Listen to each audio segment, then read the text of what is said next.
Good afternoon everyone. स्वागत है आप सभी का आपके अपने यूट्यूब चैनल एजुकेटेड भारत में। जैसे कि आप सभी को पता है, हम जनरल साइंस के 1000 MCQs की सीरीज़ कंप्लीट कर रहे हैं, जिसके तहत डेली आपका टेस्ट होता है। टॉप 30 क्वेश्चंस होते हैं जिसके आंसर आप लोगों को देने होते हैं। लाइव टेस्ट होता है, तो जितने लोग लाइव आ चुके हैं सभी को गुड आफ्टरनून। और सभी एक एक बार प्लीज़ वीडियो को शेयर कर दीजिए ताकि हम अपने टेस्ट को जल्दी से स्टार्ट कर सकें, ज़्यादा से ज़्यादा लोग कनेक्ट हो पाएँ। इस वीडियो का PDF आपको हमारे टेलीग्राम चैनल पर मिल जाएगा, लिंक डिस्क्रिप्शन में दे दिया है, आप वहां से देख सकते हैं, हमारे टेलीग्राम चैनल को ज्वाइन कर सकते हैं। इसके अलावा हमारा फेसबुक पेज, फेसबुक ग्रुप भी है जिसे भी आप ज्वाइन कर सकते हैं, जहां पे आपको डेली क्विज मिलती रहेगी। चलिए दोस्तों स्टार्ट करते हैं। सबसे पहला क्वेश्चन है, निम्न में से किस पेड़ को अपनी वृद्धि के लिए सर्वाधिक मात्रा में जल की आवश्यकता होती है? आम, बबूल, अमरूद या यूकेलिप्टस? आपको बताना है निम्न में से किस पेड़ को अपनी वृद्धि के लिए सर्वाधिक मात्रा में जल की आवश्यकता होती है। जल्दी से कमेंट कर दीजिए, जितने लोग कनेक्ट हैं जल्दी से कमेंट करके बताएं सभी। आम, बबूल, अमरूद या यूकेलिप्टस? सभी बता दें जल्दी से, क्या हो जाएगा इसका सही आंसर? हाँ, सभी कमेंट करें, सभी कमेंट करके बताएं। सही आंसर है इसका डी। जितने लोगों ने डी आंसर दिया है, यूकेलिप्टस बिल्कुल सही आंसर है। नेक्स्ट, वर्गीकरण की आधारीय इकाई है। आपको बताना है वर्गीकरण की आधारीय इकाई क्या है? जीनस, फैमिली, स्पीसीज या ऑर्डर? सभी लोग कमेंट करें प्लीज़। जितने लोग कनेक्ट हैं वीडियो को शेयर भी करते जाएं और जल्दी से आंसर बता दें। सही आंसर क्या होगा इसका? वर्गीकरण की आधारीय इकाई क्या है? सभी कमेंट करें। जितने लोग कनेक्ट हैं प्लीज़ कमेंट ज़रूर कीजिए और वीडियो को शेयर करते जाइए। इसका सही आंसर है सी, स्पीसीज। जितने लोगों ने सी आंसर दिया है सभी का आंसर बिल्कुल सही है। जो वर्गीकरण की आधारीय इकाई है वो क्या है? वो है स्पीसीज। और ये क्वेश्चन बहुत ज़्यादा एग्जाम में पूछा जाता है। नेक्स्ट, वार्षिक वलयों या एनुअल रिंग का अध्ययन कहलाता है? डेंड्रोलॉजी, डेंड्रोक्रोनोलॉजी, एग्रोनॉमी या हॉर्टिकल्चर? आपको बताना है वार्षिक वलयों या एनुअल रिंग का अध्ययन क्या कहलाता है। सभी लोग कमेंट कीजिए, जल्दी से कमेंट करके बता दीजिए। बहुत बेसिक क्वेश्चंस हैं, बहुत इंपॉर्टेंट है, लेकिन एग्जाम में बार बार रिपीट होते हैं। मैं आपको कई बार कहती हूँ मैं वही क्वेश्चंस लेकर आती हूँ जो बार बार एग्जाम में पूछे जाते हैं, इसलिए सभी बहुत इंपॉर्टेंट होते हैं। चलिए इसका सही आंसर देखते हैं। इसका सही आंसर है बी, डेंड्रोक्रोनोलॉजी। जितने लोगों ने बी आंसर दिया है सभी का आंसर सही है। एनुअल रिंग का अध्ययन या वार्षिक वलयों का अध्ययन डेंड्रोक्रोनोलॉजी कहलाता है। नेक्स्ट, सबसे पहले इलेक्ट्रॉन के आवेश का निर्धारण किसने किया था? थॉमसन, मिलिकन, रदरफोर्ड या कुलाम? आपको बताना है, सभी कमेंट करें। जितने कनेक्ट हैं सभी लोग प्लीज़ कमेंट ज़रूर कीजिए। सबसे पहले इलेक्ट्रॉन के आवेश का निर्धारण किसने किया था? बहुत इंपॉर्टेंट क्वेश्चन है, बहुत जगह रिपीट हुआ है, इसलिए और भी ज़्यादा इंपॉर्टेंट हो जाता है। तो प्लीज़ सभी कमेंट ज़रूर करें, आंसर बताएं सही। चलिए सही आंसर देखते हैं। इसका सही आंसर है बी, मिलिकन ने सबसे पहले इलेक्ट्रॉन के आवेश का निर्धारण किया था। अब यही क्वेश्चन ऐसा भी पूछा जाता है कि इलेक्ट्रॉन के आवेश की खोज किसने की है, तो भी सही आंसर क्या हो जाता है? मिलिकन हो जाता है। तो ये याद रखना है। नेक्स्ट, सिस्टमा नेचुरे पुस्तक लिखी है डार्विन ने, लीनियस ने, लेमार्क ने या बुफान ने? आपको बताना है सिस्टमा नेचुरे पुस्तक किसने लिखी है। जल्दी से कमेंट कर दीजिए, सभी कमेंट करें, सभी आंसर बताएं सही आंसर। डार्विन, लीनियस, लेमार्क या बुफान? ABCD कौन सा आंसर सही होगा? सभी कमेंट करें। चलिए सही आंसर देखते हैं। सही आंसर है बी, लीनियस। जितने लोगों ने बी आंसर दिया है सभी का आंसर सही है। सिस्टमा नेचुरे पुस्तक लीनियस के द्वारा लिखी गई है। नेक्स्ट, रेडियोधर्मिता की यूनिट है। आपको बताना है रेडियोधर्मिता की यूनिट क्या है? एंगस्ट्रॉम, एंडेला, कैंडेला, फर्मी, क्यूरी। आपको सही आंसर बताना है, एमस्ट्रॉन्ग, कैंडेला, फर्मी या क्यूरी। रेडियोधर्मिता की यूनिट क्या है? सभी सही आंसर बताएं, क्या हो जाएगा इसका सही आंसर। प्लीज़ जितने लोग कनेक्ट हुए हैं सभी कमेंट ज़रूर कीजिए, कमेंट करके अपना आंसर बताइए। आप लोगों के लिए ही ये टेस्ट सीरीज़ रखी गई है। चलिए सही आंसर देखते हैं, इसका सही आंसर है डी, क्यूरी। जितने लोगों ने डी आंसर दिया है क्यूरी बिल्कुल सही है, रेडियोधर्मिता की यूनिट होती है क्यूरी। नेक्स्ट, आलू किस कुल से संबंधित है? सोलेनेसी, कंपोजिटी, ग्रैमिनी या क्रूसीफेरी। आपको बताना है आलू या पोटैटो कौन सी फैमिली से या कौन से कुल से संबंधित है। सभी कमेंट करें, आंसर बताएं सभी। सही आंसर क्या है? आलू किस कुल से संबंधित है? चलिए सही आंसर देखते हैं, इसका सही आंसर है ए, सोलेनेसी। जितने लोगों ने ए आंसर दिया है बिल्कुल सही है, आलू या पोटैटो सोलेनेसी फैमिली से रिलेटेड है और इस फैमिली को पोटैटो फैमिली के नाम से भी जाना जाता है। ठीक है, कौन सी फैमिली को? सोलेनेसी फैमिली को। नेक्स्ट, हाइड्रोजन के रेडियो सक्रिय समस्थानिक को कहते हैं? ड्यूटेरियम, प्रोटियम, रेडियम या ट्राइटियम।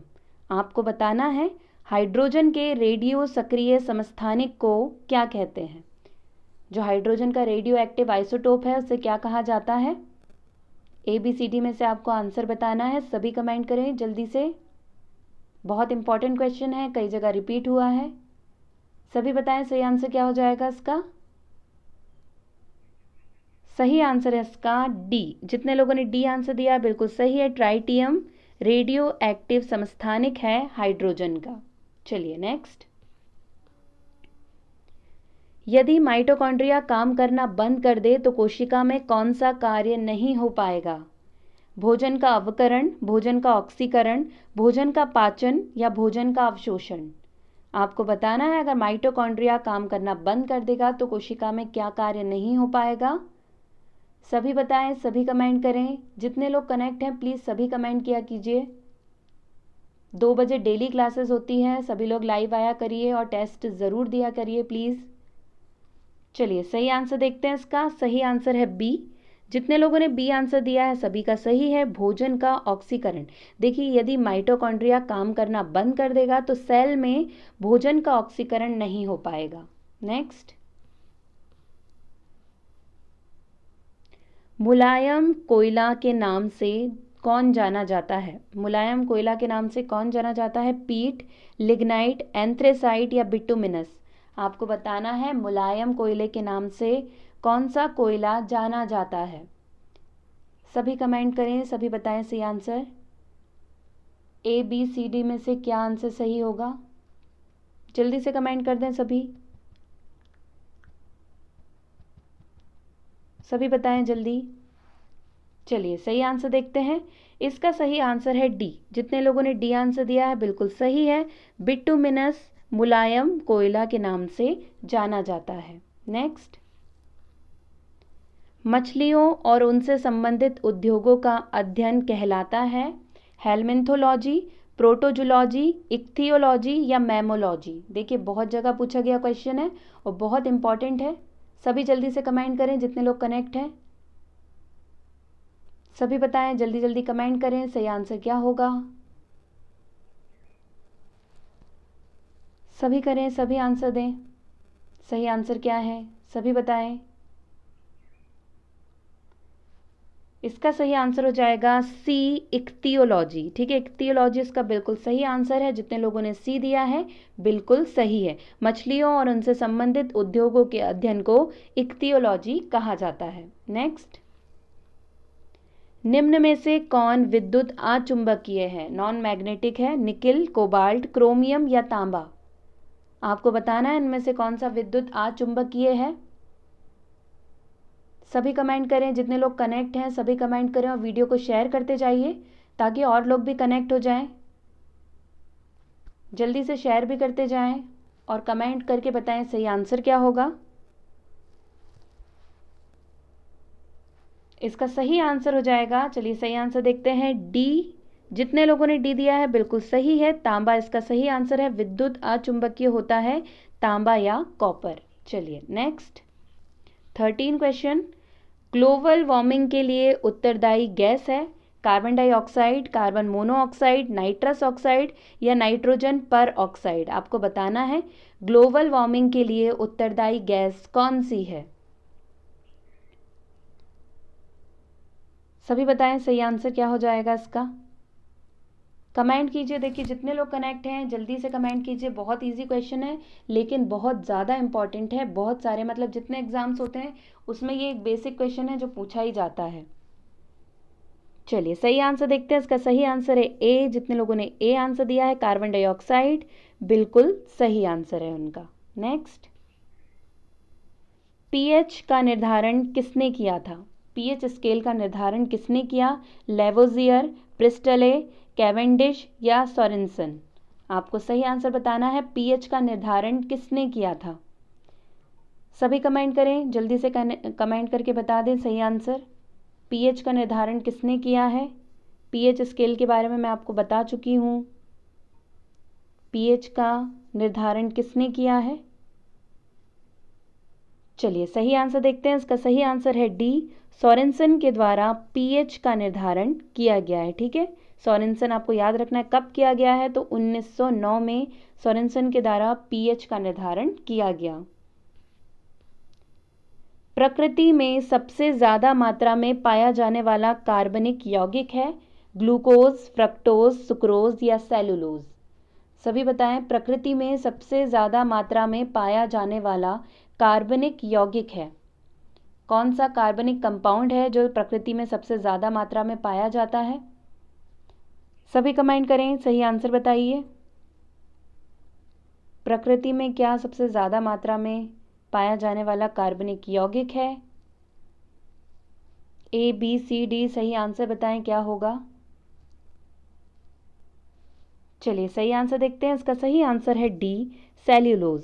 सेल्यूलोज जितने लोगों ने डी आंसर दिया है सभी का बिल्कुल सही है। सेल्यूलोज प्रकृति में पाया जाने वाला सबसे अधिक पाया जाने वाला कार्बनिक यौगिक है। चलिए नेक्स्ट, किस प्रकार के ऊतक शरीर की सुरक्षा कवच का कार्य करते हैं। एपिथीलियम ऊतक, पेशीय ऊतक, संयोजी ऊतक या तंत्रिकीय ऊतक।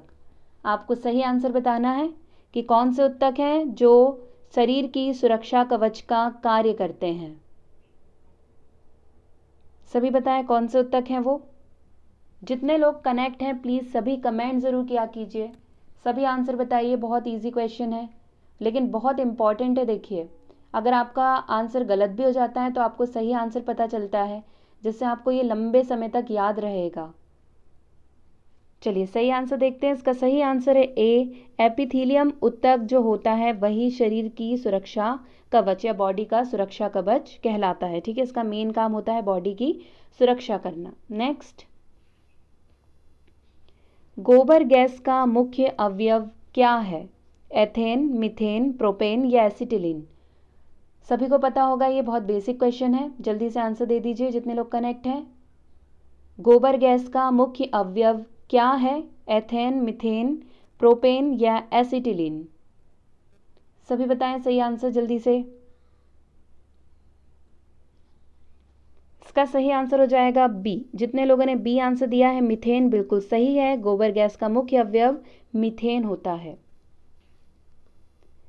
मनुष्य में द्विगुणित क्रोमोसोम की संख्या होती है 23, 24, 46 या 48। सभी कमेंट करके बताएं जल्दी से सही आंसर क्या हो जाएगा। डिप्लॉइड क्रोमोसोम की संख्या कितनी होती है ह्यूमन में। जल्दी कमेंट करें ABCD में से क्या सही होगा। डिप्लॉइड क्रोमोसोम की संख्या होती है, कितनी होती है डिप्लॉइड क्रोमोसोम की संख्या। चलिए सही आंसर देखते हैं, इसका सही आंसर है A, 23। ठीक है, डिप्लॉइड की अगर संख्या पूछी जाए तो 23 और हैप्लॉइड में पूछा जाए तो 46। चलिए नेक्स्ट, पानी से भरी डाट लगी बोतल जमने पर टूट जाएगी क्योंकि।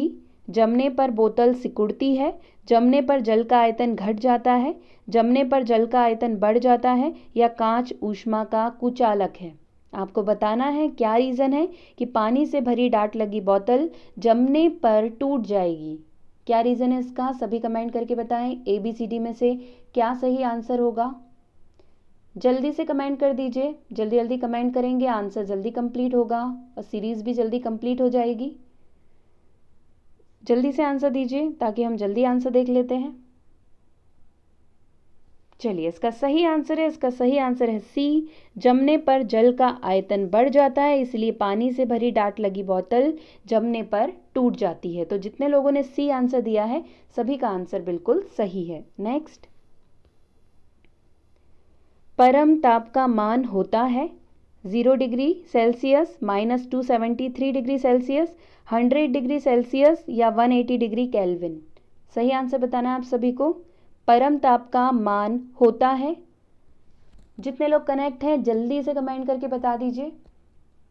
जल्दी जल्दी कमेंट कीजिए सभी लोग, सही आंसर बता दीजिए।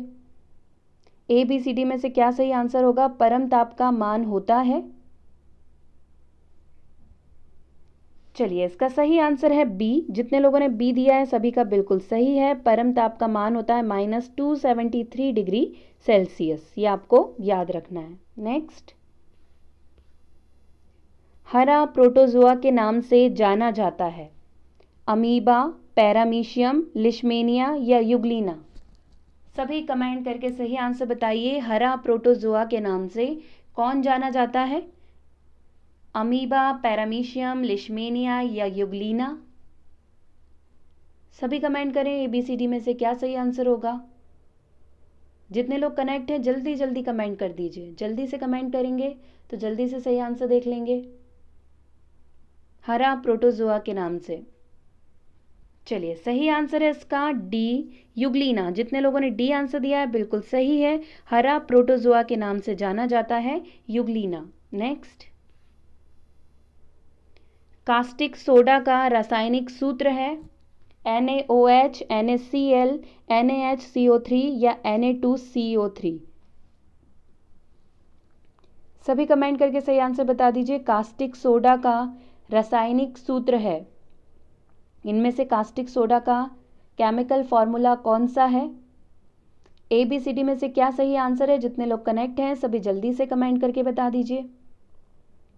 कास्टिक सोडा बहुत ज़्यादा पूछा जाता है एग्जाम में और ये स्कूल में भी हमने पढ़ा है। चलिए, सही आंसर देखते हैं। इसका सही आंसर है ए, NaOH। ठीक है, कास्टिक सोडा का रासायनिक सूत्र या केमिकल फॉर्मूला होता है NaOH, मतलब सोडियम हाइड्रोक्साइड को ही हम कास्टिक सोडा के नाम से जानते हैं। नेक्स्ट, पेचिस के लिए उत्तरदायी प्रोटोजोआ है, अमीबा, एंटमीबा, पैरामीशियम या ट्रिप्नोसोमा। आपको बताना है पेचिस के लिए उत्तरदायी प्रोटोजोआ कौन सा है। सभी कमेंट करें जल्दी जल्दी। ABCD में से सही आंसर क्या है, पेचिस के लिए उत्तरदायी प्रोटोजोआ है। कौन सा प्रोटोजोआ है जो पेचिस के लिए उत्तरदायी है, अमीबा, एंटमीबा, पैरामीशियम या ट्रिप्नोसोमा। सभी बताएं, सभी कमेंट करें। जितने लोग कनेक्ट हैं प्लीज़ कमेंट करते जाएं और वीडियो को शेयर करते जाएं ताकि ज़्यादा से ज़्यादा लोग कनेक्ट हो पाएं। चलिए देखते हैं इसका सही आंसर। इसका सही आंसर है बी, एंटमीबा। जितने लोगों ने बी आंसर दिया है सभी का आंसर बिल्कुल सही है। पैचिस के लिए उत्तरदायी जो प्रोटोजोआ है वो है एंटमीबा। नेक्स्ट, किस तत्व को रसायन विज्ञान में आवारा तत्व की संज्ञा दी गई है, कार्बन, ऑक्सीजन, नाइट्रोजन या हाइड्रोजन। आपको बताना है कि कौन सा तत्व है जिसे रसायन विज्ञान में आवारा तत्व की संज्ञा दी गई है। सभी कमेंट करें। बहुत इजी क्वेश्चन है, बहुत बेसिक है, केमिस्ट्री में हमने कई बार इसे पढ़ा है। सही बता दीजिए सही आंसर क्या होगा ABCD में से। देखिए, जितने लोग कनेक्ट हैं प्लीज़ कमेंट ज़रूर कीजिए सभी लोग, और जल्दी से कमेंट कीजिए क्योंकि जल्दी कमेंट करेंगे तो आंसर जल्दी पता चलेगा और सीरीज़ भी जल्दी से कंप्लीट हो जाएगी। तो इसका सही आंसर है डी, हाइड्रोजन। जितने लोगों ने डी हाइड्रोजन आंसर दिया है सभी का आंसर बिल्कुल सही है। केमिस्ट्री में आवारा तत्व की संज्ञा दी गई है हाइड्रोजन को। नेक्स्ट, टीबिया नामक हड्डी किसमें पाई जाती है? खोपड़ी, टांग, भुजा या मुंह? आपको बताना है टीबिया नामक हड्डी किसमें पाई जाती है? स्कल में, लेग में, आर्म्स में या माउथ में? टीबिया नामक हड्डी, सभी कमेंट करें। जितने कनेक्ट हैं जल्दी जल्दी कमेंट करके बता दीजिए टीबिया हड्डी कहाँ प्रेजेंट होती है। बहुत ज़्यादा पूछा जाता है टीबिया हड्डी के बारे में। क्यों पूछा जाता है टीबिया के बारे में? अगर आप ये भी जानते हैं तो ये भी कमेंट करके बता सकते हैं। जल्दी से कमेंट कर दीजिए। स्कल, लेग, आर्म या माउथ? सही आंसर क्या है? टीबिया कहाँ प्रेजेंट है? चलिए सही आंसर देखते हैं। सही आंसर है बी, टांग यानी कि लेग्स में प्रेजेंट होती है टीबिया। जो टीबिया है वो हमारे लोअर लेग में प्रेजेंट होती है। मैंने आपको बताया यहाँ पे दो हड्डियाँ होती है, एक होती है फिबुला जिसे हमने देखा है कि सबसे थिनेस्ट होती है, और एक होती है टीबिया। देखिए जो हमारी लार्जेस्ट बोन है या लॉन्गेस्ट बोन है वो कौन सी है? वो है फीमर, जो अपर लेग में प्रेजेंट होती है। लेकिन उसके साथ ही सेकेंड लार्जेस्ट या सेकेंड लॉन्गेस्ट कौन सी है? तो इसका सही आंसर हो जाता है टीबिया। तो इसलिए आपको टीबिया याद रखना है। कहाँ प्रेजेंट है? तो टांग में। जितने लोगों ने बी आंसर दिया है सभी का आंसर बिल्कुल सही है। नेक्स्ट, दो विद्युत आवेश के बीच लगने वाले बल से संबंधित है एम्पियर का नियम, कूलाम का नियम, फैराडे का नियम या ओम का नियम? सभी बताएं। दो विद्युत आवेशों के बीच लगने वाला बल से संबंधित है एम्पियर का नियम, कूलाम का नियम, फैराडे का नियम या ओम का नियम? जल्दी से कमेंट कर दीजिए सब लोग, जल्दी कमेंट कर दीजिए और सही आंसर देख लीजिए। इसका सही आंसर क्या है? क्या आप जानते हैं इसका सही आंसर? दो विद्युत आवेशों के बीच लगने वाले बल से संबंधित है। चलिए सही आंसर देखते हैं। इसका सही आंसर है बी, कूलाम का नियम। ठीक है, किससे, कौन सा नियम संबंधित है? तो कूलाम का नियम दो विद्युत आवेशों के बीच लगने वाले बल से संबंधित है। जितने लोगों ने बी आंसर दिया है सभी का आंसर सही है। नेक्स्ट, किसमें प्रोटीन नहीं पाया जाता? मांस, दूध, चावल या दाल? आपको बताना है किसमें प्रोटीन प्रेजेंट नहीं होता? मांस में, दूध में, चावल में या दाल में? सभी कमेंट करें। ABCD में से सही आंसर क्या होगा? किसमें प्रेजेंट नहीं होता है प्रोटीन? जल्दी जल्दी कमेंट कर दीजिए। ABCD में से सही आंसर क्या होगा? चलिए सही आंसर है इसका सी, चावल। जितने लोगों ने सी आंसर दिया है बिल्कुल सही है। चावल में प्रोटीन नहीं पाया जाता। नेक्स्ट, चमगादड़ अंधेरे में उड़ सकती है क्योंकि अंधेरे में उसे साफ दिखाई देता है, उसकी आंख का प्यूपिल बहुत बड़ा होता है, वे अति तीव्र ध्वनि तरंगे पैदा करती है जो उसका नियंत्रण करती है, कोई भी चिड़िया ऐसा कर सकती है। सही आंसर बताना है। ABCD में से सही आंसर कौन सा है? सभी बताएं इसका सही आंसर क्या होगा? चमगादड़ अंधेरे में उड़ सकती है। जितने लोग कनेक्ट हैं प्लीज़ जल्दी जल्दी कमेंट कीजिए और सही आंसर बता दीजिए। ABCD में से सही आंसर क्या होगा? ABCD में से सही आंसर क्या है? सभी कमेंट करके बता दीजिए।